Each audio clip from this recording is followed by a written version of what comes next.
Hey guys, welcome back to the Uncommodified podcast and to another UNCORK conversation.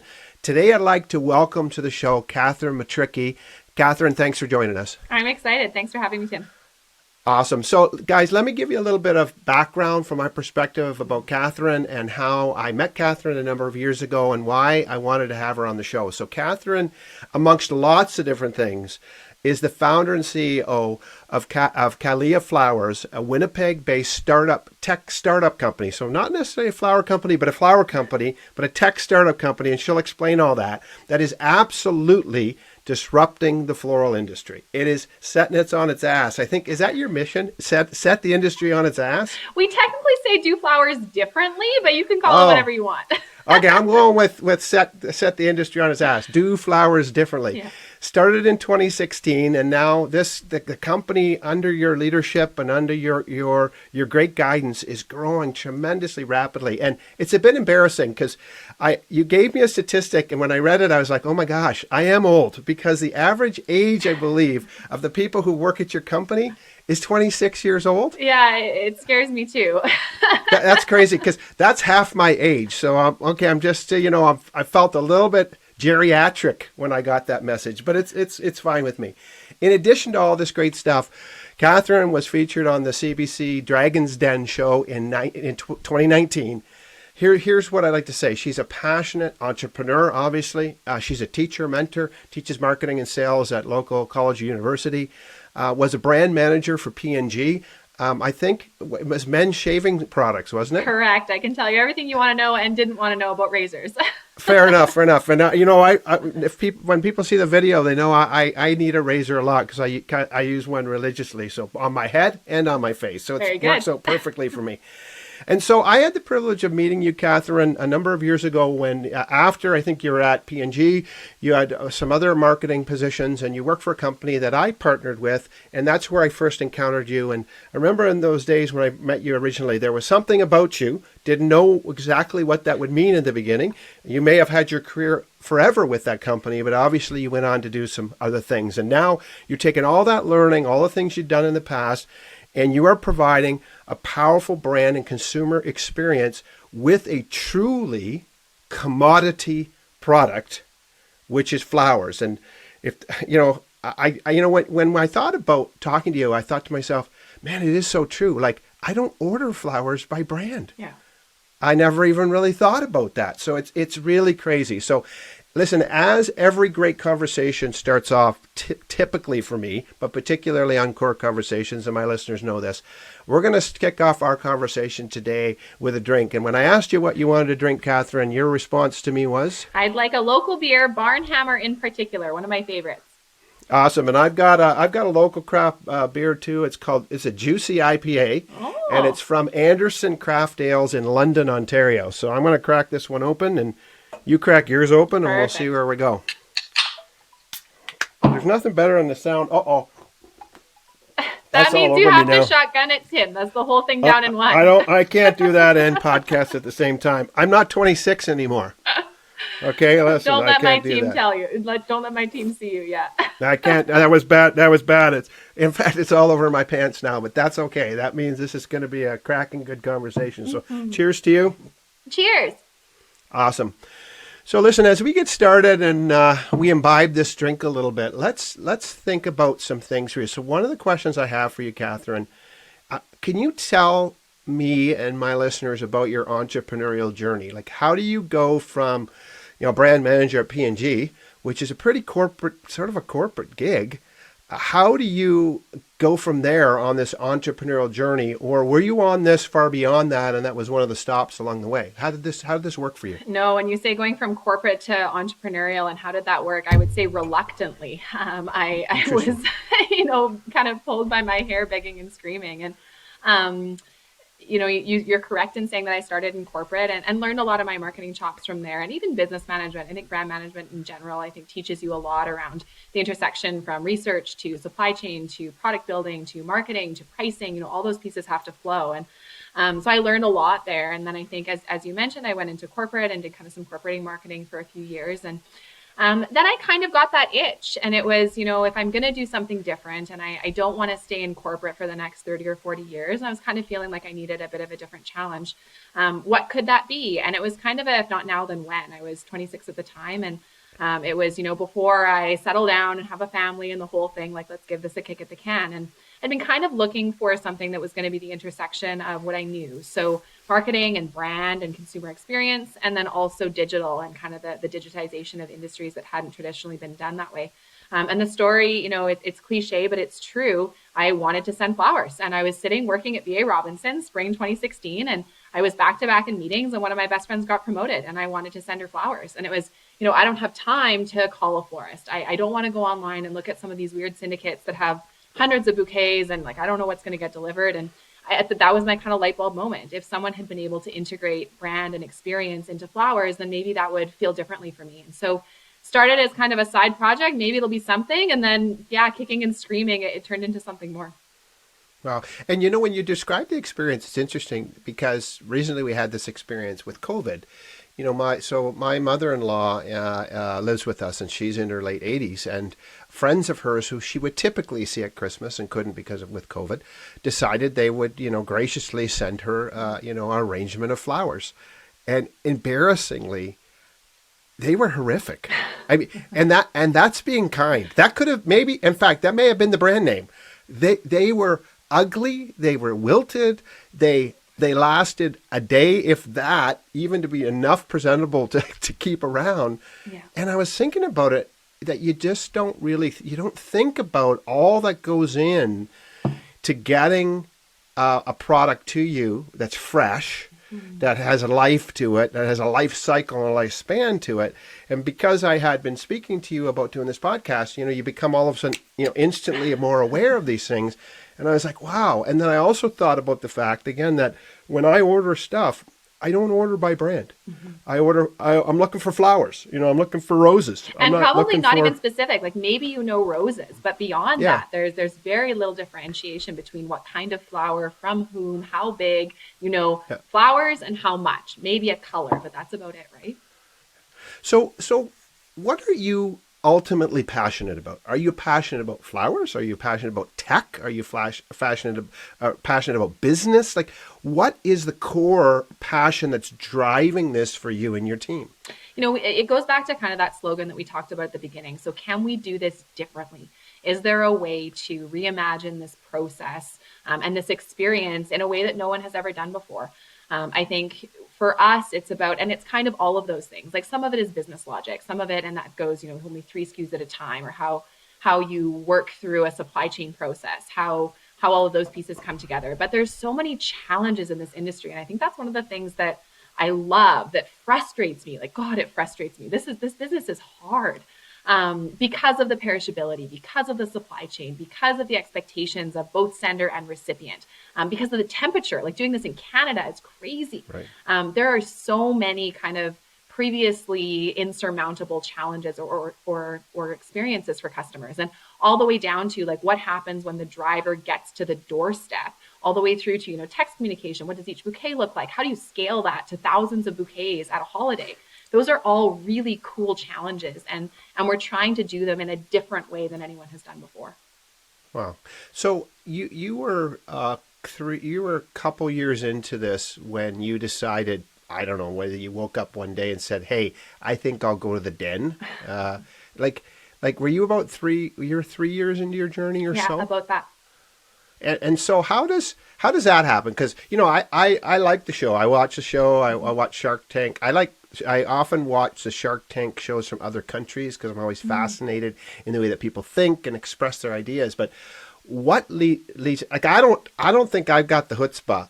I wouldn't have the chutzpah to go to the den because it can be an ugly place. It can. So what makes you to say, hey, I think it's a great idea to go to the den? And who's the first person you say, I'm going to do it? Oh, probably my husband, who's been on the receiving end of more and more of those conversations over the last couple of years than I think he ever thought he'd be on. But For us, it was the right time for the business. And a lot of the decisions that I make these days are the right choice for the business, also the right choice for me. And I have a great mentor who asked me the other day, how is the business serving you instead of you just serving the business, which I think is very interesting food for thought, something that I need to work on.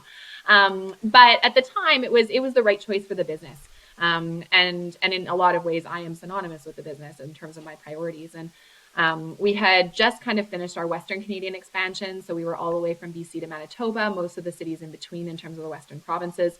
And we were looking at the East. And we knew that in order to be successful in the East, we needed capital and we needed exposure. And what's the easiest way to get both of those things in the Canadian economy in particular? It's Dragon's Den. And so we used that as a launch pad and a kickstart for what was going to be kind of our play to be a national brand. And from a timing perspective, it worked beautifully. So we kind of pitched in the spring, kind of went through the summer figuring out logistics. And then right as we had opened Toronto, in fact, we really expedited Toronto to get done in time, Dragon's Den aired. And so there was a lot that kind of fell together serendipitously in order to make that happen. Wow. So I thought, I should, since I was going to do this conversation, I should watch your episode. So I watched your episode and man, those guys they're tough. They are. They were rough and ready, and some of them weren't super kind. Yeah, it's what does that feel like in the moment? Because I've presented for 30 years, and every once in a while you get a guy in the crowd or a lady who's a bit of a heckler, and it's not easy to keep your composure. You did an amazing job, but what's that feel like when you're pitching your baby, this idea that's so important to you? What's that feel like? It's one of the things that I think I've started to reflect a lot on recently, and I kind of alluded to it just in the previous comment about, where does Catherine end and where does Callia begin? And how can you remove, what is your baby and your attachment to your baby in a way that serves you and serves the business? And I think that's been a challenge for me. It was a challenge during Dragon's Den for sure. That was the first time in the history of the company. I've pitched many times, right? Like we've been fortunate to raise quite a bit of equity or capital. But that was the first time that I personally have been called into question as opposed to just the business. And that was hard for me. And I think that's an interesting experience for every entrepreneur. And I talk about it a lot now in terms of with other entrepreneurs and people who are coming up around, how can you differentiate those two pieces? Because you have to be able to walk away and say, even if this business fails, or goes sideways, or someone doesn't like it, or a customer is mad, that's a reflection on the business, which is not a reflection on me. And it's hard because I think one of the things that makes a business successful early on is that belief, right? Like I will kill myself to get customer 1 happy, to get customer 100 happy. And that's what really makes it take off. It's that passion when you talk about an entrepreneur. But that gets harder as you scale, and it gets harder to realize that you can't please everyone. And, we have 100% happiness guarantee, but what that looks different now than it did, 2 years ago. And I think that continues to be a challenge for me. How do you make sure that you are taking care of yourself and taking care of the business at the same time, and really being clear on what that divide is? Because it's not always easy. And that's really interesting because, as I thought about having this conversation, what you just said isn't something I really saw as part of the conversation. What I love about these, and why I guess I'd call them more conversations than interviews for me, is that there's always organic pieces that find us. And so, I would just say, as you're listening today, as you're listening to this podcast, if you're an entrepreneur or if you're a starter, initiator, this is a great piece of wisdom to think about. Where does the venture end and begin, and where do you as a person begin and end? And what happens when we don't hold those things in tension well? What's the cost of that? What's it look like? How does it feel? It's a great encouragement to think about as you listen to this podcast again, whether you're exploring something new as a parent with your kids, or something you're really vested in, or an entrepreneur. It is the entanglement of our identity, what we do and who we are, is a challenging psychological proposition. Yeah. Do you struggle with that, Tim? How do you manage that as you think about all of your business streams and your podcast? Yeah, it's a great question. I think for me, because my business has always stayed small, and I've deliberately kept it small. I've had opportunities to look at scaling the business into something different over the years, but really, I've been a solopreneur all my career. Other than recently, in the last 2 years, I've taken on a partner. but it's different, and so there is a real connection, because my company is and has been me. It isn't bigger than that. I think the difference for me, or maybe is that my personal identity and sense of self is not wrapped up in what I do. It's wrapped up in who I am and who I'm interacting with. It's very much a human thing for me. And so I've always, the business is sort of over here, separate. It's always been a human-to-human encounter, and at the end of the day, if I'm feeling good about myself and good at how I'm engaging people, then I'm good to go. That's sort of the way I've kept that monkey off my back over the years. That's good. But it's a great question. Now, hold on. You're not supposed to be asking the questions. You said it was a conversation. We're all good. I know it is a conversation, so I appreciate that. No, I'm just kidding. That is so awesome. So let me ask you. I've been brailing this idea recently, and I've done some interviews and conversations with people around this about failure, and how, failure is part of life. It's part of our experience, and it shapes us and it's our identity. So I got a question for you. Early on, can you describe a moment where you failed at something you were attempting in the business? And my question is, what did you learn from it? What couldn't you have learned without it? Oh gosh, Tim, like every day of the last 4 years, including like 2 hours ago. Well, narrow it down to one out of those million. Yeah, we have a philosophy at Callia, and as a team, we coined it a few years ago, and we call it the 3Fs. And the 3Fs, it almost should be 4, because it starts from a failure. So when you have failed on something, and that can be, a customer experience, a bouquet that didn't arrive on time, didn't look right or whatever, or something operational. So we ran out of boxes, or their drivers weren't there, or whatever. It can be anything. You follow the 3F process after your failure. And the first thing is that you fix it. So whatever it is in the moment, make it right. The second is that you future-proof it. So what are you going to do from a process or systems perspective in order to make it better? And then the third is either a swear word or forget it, which is you've got to take it and move on. And I think we had to come up with that. That was probably 2017 or 2018 early, that we came up with that as a team, because one of our principles is fail fast. And I think that's often cited in startup, but you have to, in terms of being able to take advantage of trying as many things in order to figure out what's right as much as what's wrong. And you're only going to figure out what's right if you find out all the other things that are wrong.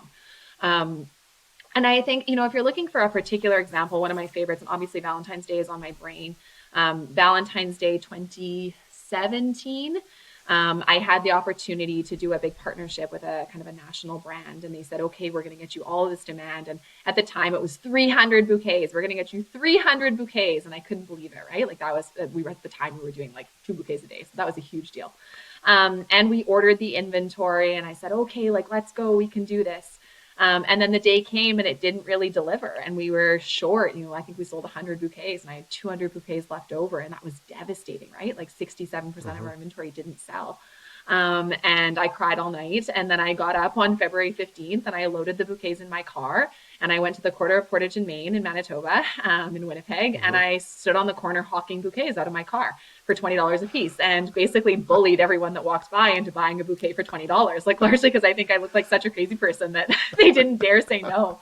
But that was a really important learning for me. And it was an important learning in a couple ways. One was that we started to be a lot more intentional about who we chose to partner with and what we chose to partner with, and really needed to create that kind of demand mechanism inside. And I hired a proper marketing person, and we built a proper marketing plan, and we started to really take that demand generation piece internally and started to be more intentional kind of about who we partner with.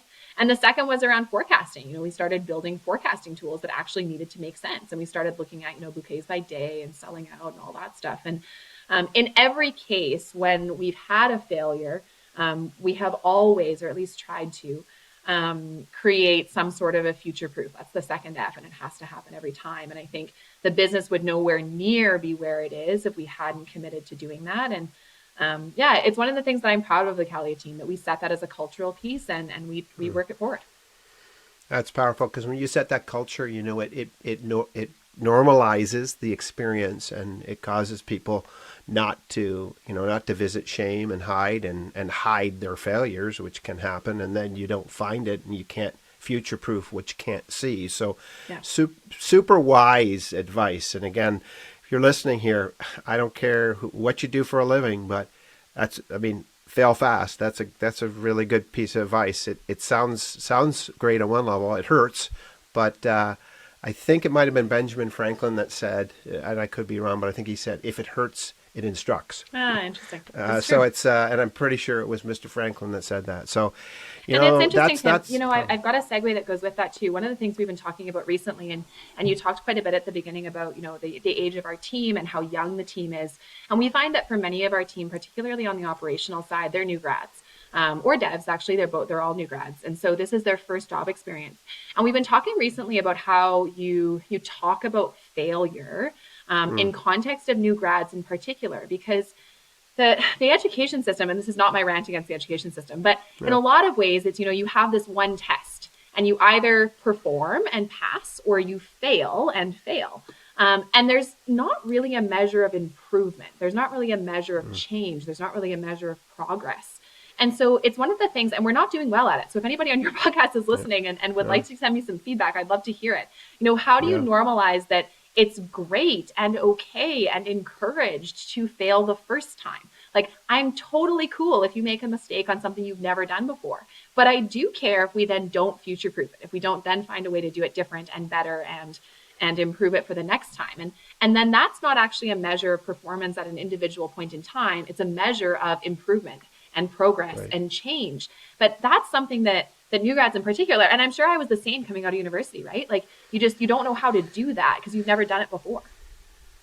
Well, and you know what, it's not specific to new grads or old grads or whatever. It is really the system, particularly the systems that we use. I mean, we pass or fail, we make the grade, all of these things, and you either make the grade or you don't. It's not like you made the grade and on the way and you didn't on the journey. You're right. I think part of the problem is the way we think, but also the methodologies that we use to train, the thing that we encourage people around. And, I think this is a really important part of the journey of, whether it's the journey of entrepreneurialism, it's the life journey for everybody. I have two kids, they're 31 now and 28, and oh my gosh, I mean, we've constantly failed with them. It's amazing. They're half normal. But you know what? You don't get a manual when you get kids. You don't get a manual when you're going to start a company exactly. You can get some great advice and you can read books and you can have a mentor, but nobody has had all the full experience exactly in the moment in the same way. So really, really powerful. So again, if you're listening, these are good things to think deeply about.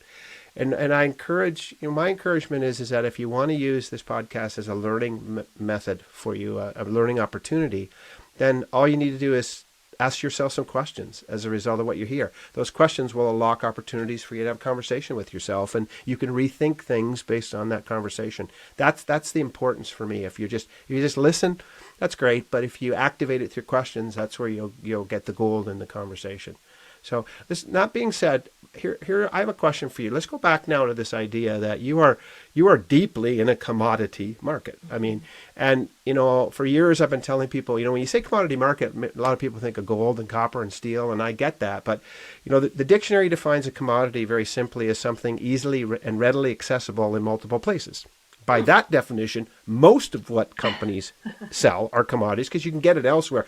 But surely there's some hyper-commoditization going on in this world of flowers. Mm-hmm. So what does this idea of commodification mean to you or look like? And how are you overcoming it?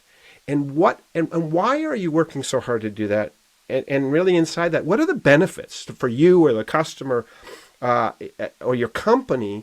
Why wouldn't you just fall in line like everybody else and just understand it's a commodity and just get your price down low and make a little bit of money and be happy?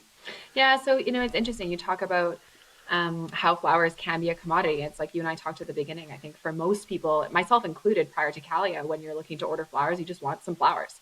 And whether they came from the grocery store, or from the florist, whether they were yellow or pink or purple or really fancy varieties or cheap varieties, it's just flowers are flowers.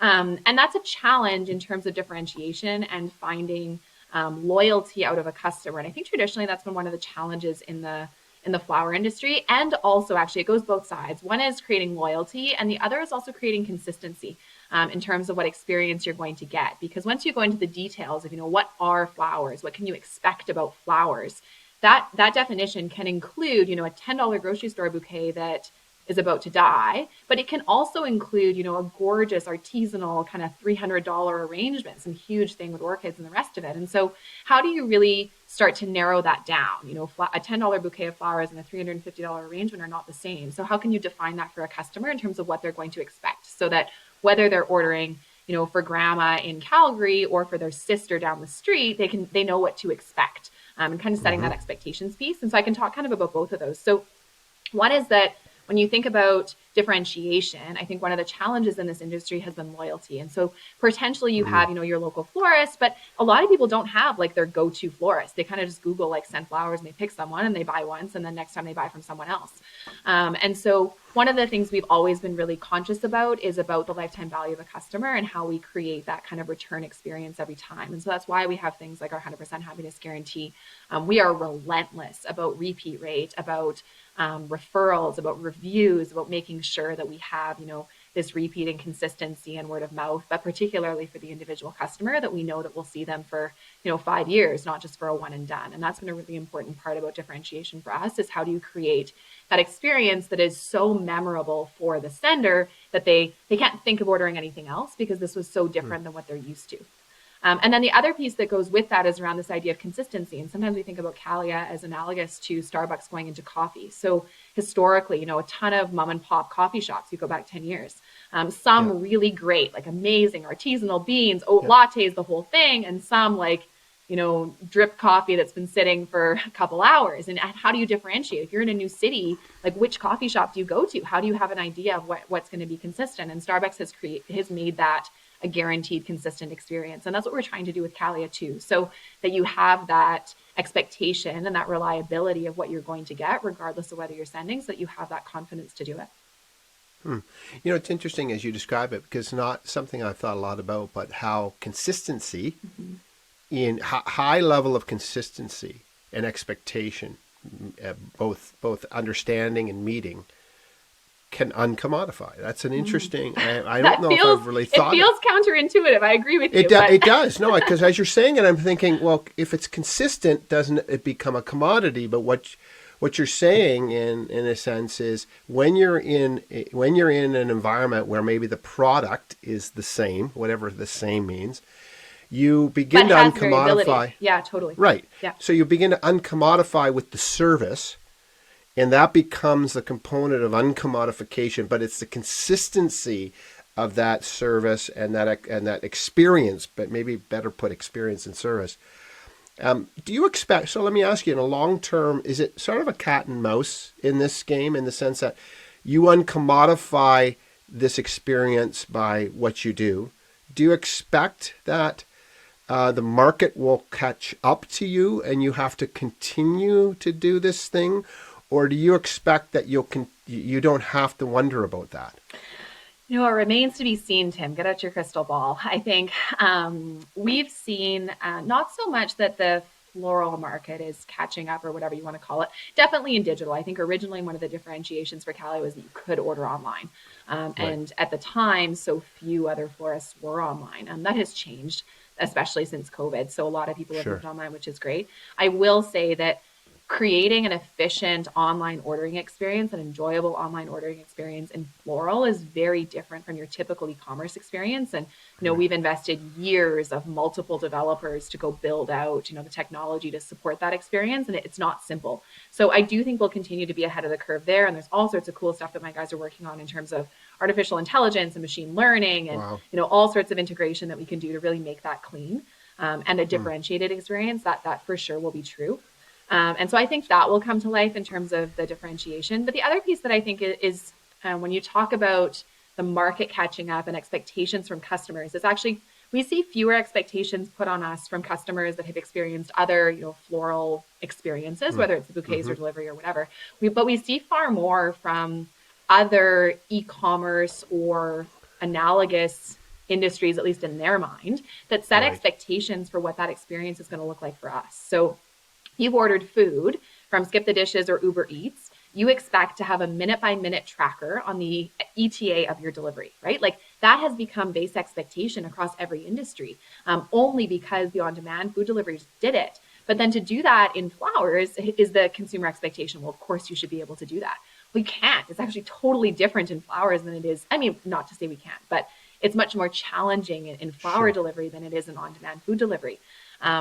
Amazon, for example, that has created this, saved credit cards, prompt email address, all those kinds of things in terms of the ease of online ordering, add to basket, guaranteed inventory, arrive by this date. That has set expectations on Callia in terms of how can you click out in one click on Callia. Well, you're talking about totally different sets of customer experiences. Even I'll give you one more. Any huge business that you interact with, like an Amazon or whomever, you get 24/7 chat. My customers expect us to have 24/7 chat. So all of these expectations that are being put on businesses because of what a business in a different industry has done is perhaps one of the bigger challenges when you think about how quickly you're being asked to keep up. Because the frontier that you're trying to move forward is not just within the industry that you're in, you're being pushed by all the rest of them as well. And that's a challenge for us. Wow. So you'll have to forgive my ignorance because I really haven't studied a comparator to your experience and others. So let me ask you, from a business perspective, are you able to charge more because of the differentiated experience you're giving, or are you really having to charge the same amount and you're having to find efficiencies in the systems and the way you do things to really find that gross margin push? The latter, almost exclusively the latter. And the reason is because people think about flowers as commodified.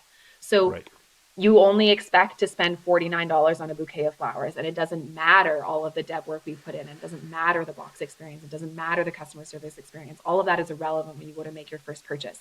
Where I think it differentiates is after you've made your first purchase in terms of loyalty, because you say, okay, I'm only going to spend $49. Now, if I'm choosing between Callia and someone else, well, I'm definitely not going to go to someone that doesn't offer that same experience.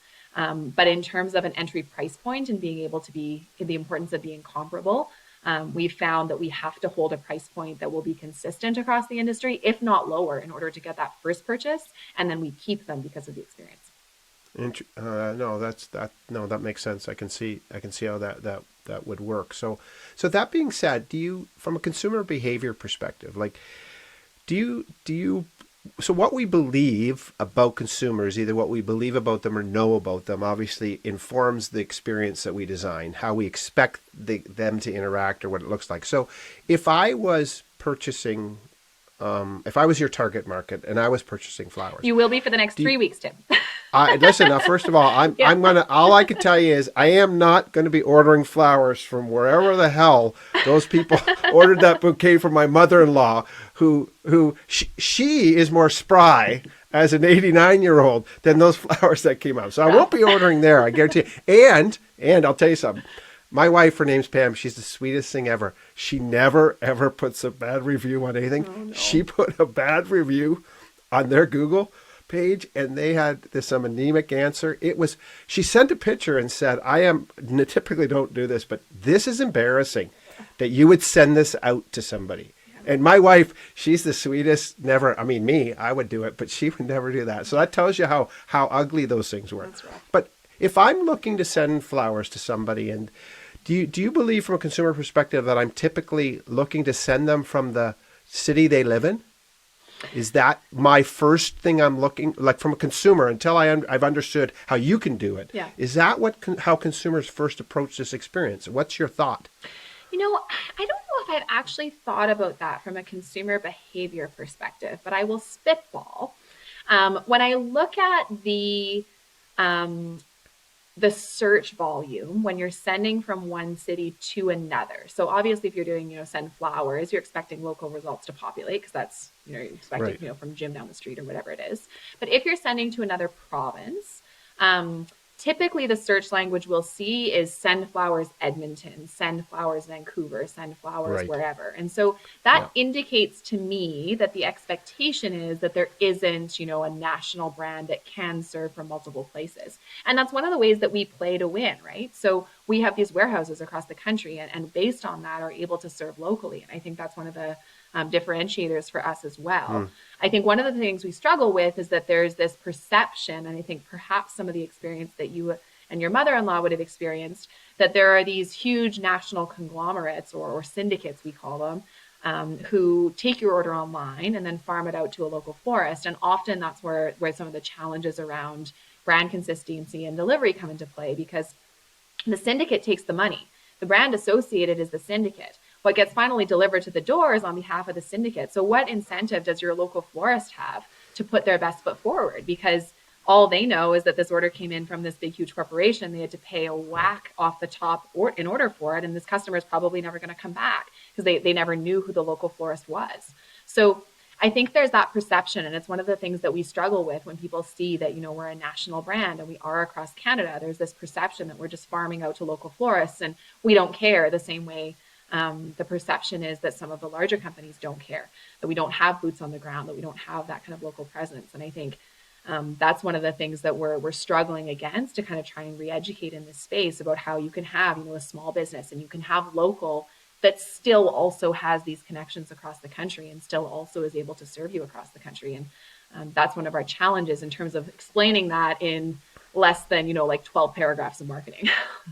Yeah, no, yeah, it makes a heck of a lot of sense. And, it's funny as you talk about this. That's the fascinating thing for me about business. I've been a consultant, trainer, coach in business for almost 30 years. And what always keeps me excited is learning about a new business and how it works and how people think and what the consumer experience looks like and how the business looks at things. I mean, that's the most fascinating thing for me always of the journey. So it's really, really exciting. And I appreciate the conversation. So let me ask you, and I'm always want to be really respectful of my listeners' time because they give me this gift and they give us a gift when they listen. And so I've got a couple questions and then we'll sort of wrap things up. So I want you to think back to yourself 5+ years ago, 6 years ago. So, maybe even while you were starting or when you were starting.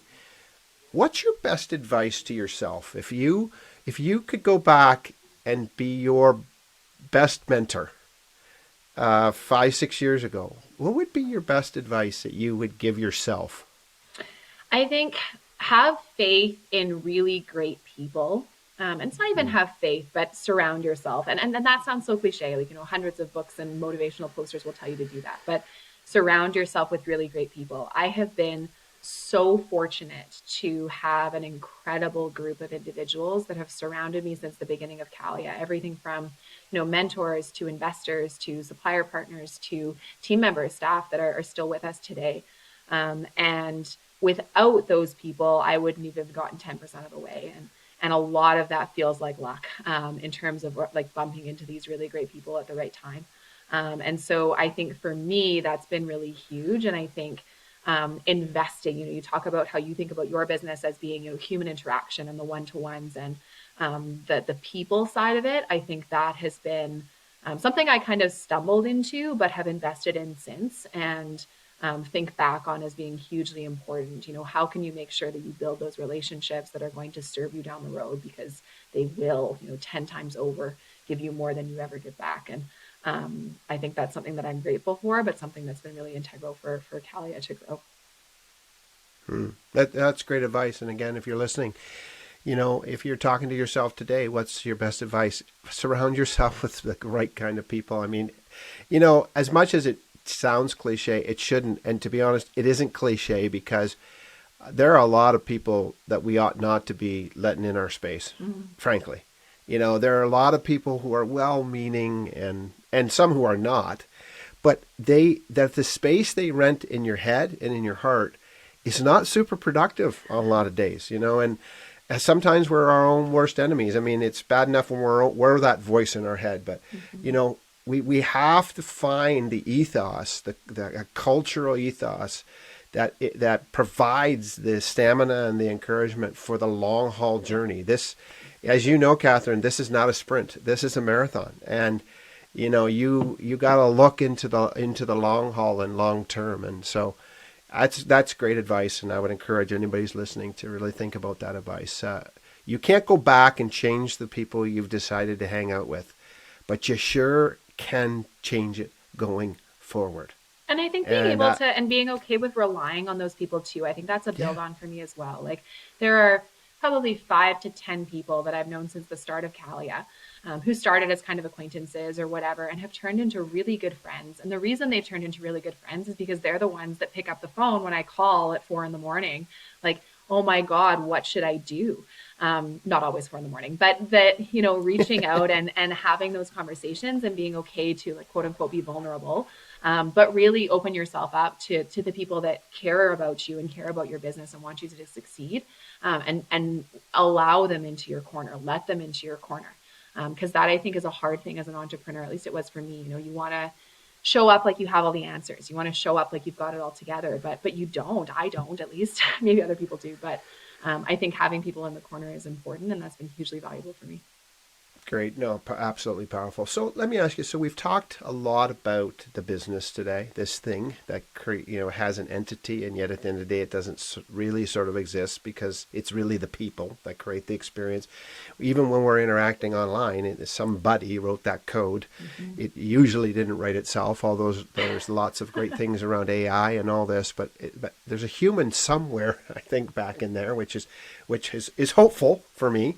They're still part of that human experience. So I want to ask, outside of looking to uncommodify the commodity experience of flower and flower delivery and all of that, what does uncommodifying look like to you, Catherine? So when you're at your most uncommodified best, when you're not just like everybody else out there who's trying something, what are you doing that really helps you stand apart from the crowd? Because there's a crowd of people out there that can just suck you into it. So what does it look like to you on a very personal level? How do you differentiate yourself as a people leader, as a person? That is a hard question, Tim. It is. I think when I think about some of the values that I'm proud of that we've brought to the team, and I'm not sure this is quite where you were asking, but it feels really genuine for me. It's around creating this expectation that we can figure it out. And like the classic kind of get shit done. Can you get it done? Can you figure it out? Can you, the proper word would be problem solve. But regardless of what we've faced in the business, whether it's an exciting opportunity or a huge challenge, and often those things end up being interchangeable, whether it's, a people challenge or a logistics challenge or a marketing challenge or a customer challenge, this faith that we can figure it out, because the team is so strong and the individuals on the team are strong, but we can do it together, I think has been hugely important for me and for the team. And I wax, poetic a little bit about how good this team is, but I really believe it. Like, they are incredible, and they have this incredible ability to solve things. And it's only through that ability that they see it themselves and that they see in each other, that we're able to solve some of these problems. And I hope that my leadership encourages that. I hope that our team feels, this empowerment to go and figure it out, and that their time here is going to lead back to a ton of pride around, like, whoa, like, I did that. No one else did that. I did that. And that should be true for everyone on our team. I hope it's true for everyone on our team. And I think that would be my differentiation. Can you go, instead of just sitting back and say, oh, well, that's kind of always the way that it's been. I'm going to clock out at 4:01 and, go home and put my feet up on the couch. Can you say, like, no, I saw it and I fixed it. I saw it and I did it differently. And that's a values thing for me when it comes to this concept of uncommodified. That status quo and good enough isn't really good enough. And I think that absolutely. No, and I love the way you answered the question. And hey, by the way, that's another F, goes with your thing. Yeah. Figure it out. I liked it. It works with your other thing. It does. As you were talking, I thought of these two words as you talked about figure it out. Mm-hmm.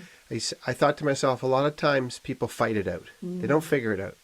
They fight it out, and in the sense, and I think when we're fighting it out, we're enemies. When we're figuring it out, we're allies. We're here together figuring it out as opposed to fighting it out.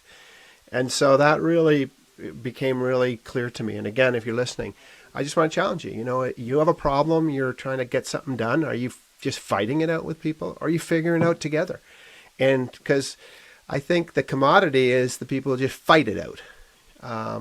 But if you can figure it out together and fix it fast and win, that's obviously a winning recipe for success in business and in life. So super well put. I really appreciate that. So listen, as we wrap up, I'm going to give you an opportunity. So as you think about the people who might be listening today, and it's sort of eclectic of people who listen to my podcast.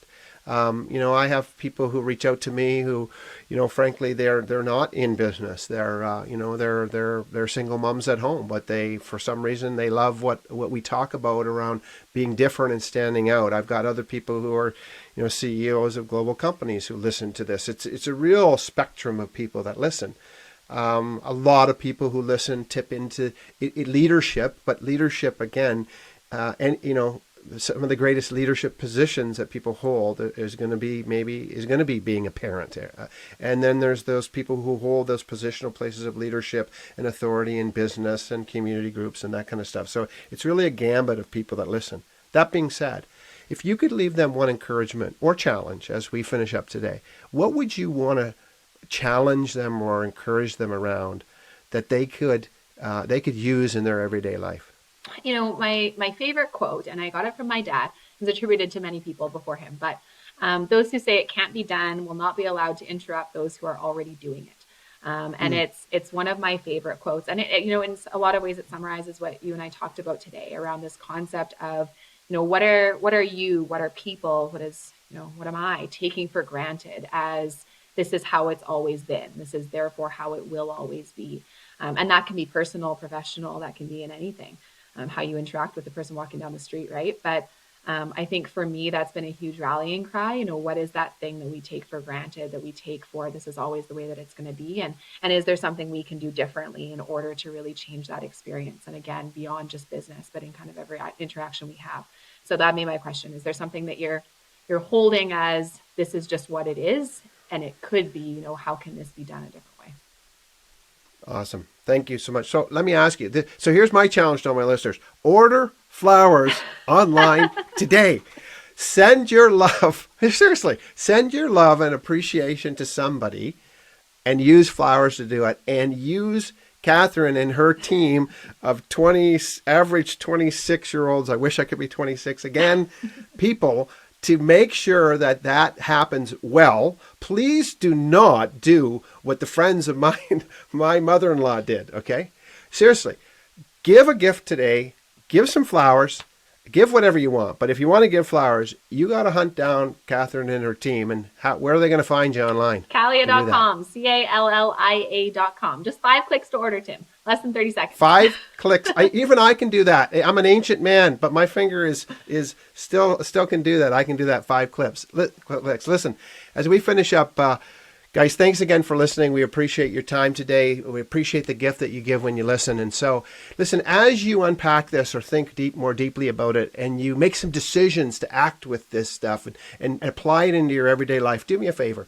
Email me at tim@theuncommodify.com or look me up on social media and let Catherine and I know how you're distilling and pouring out this conversation into your everyday life. Thanks again for listening.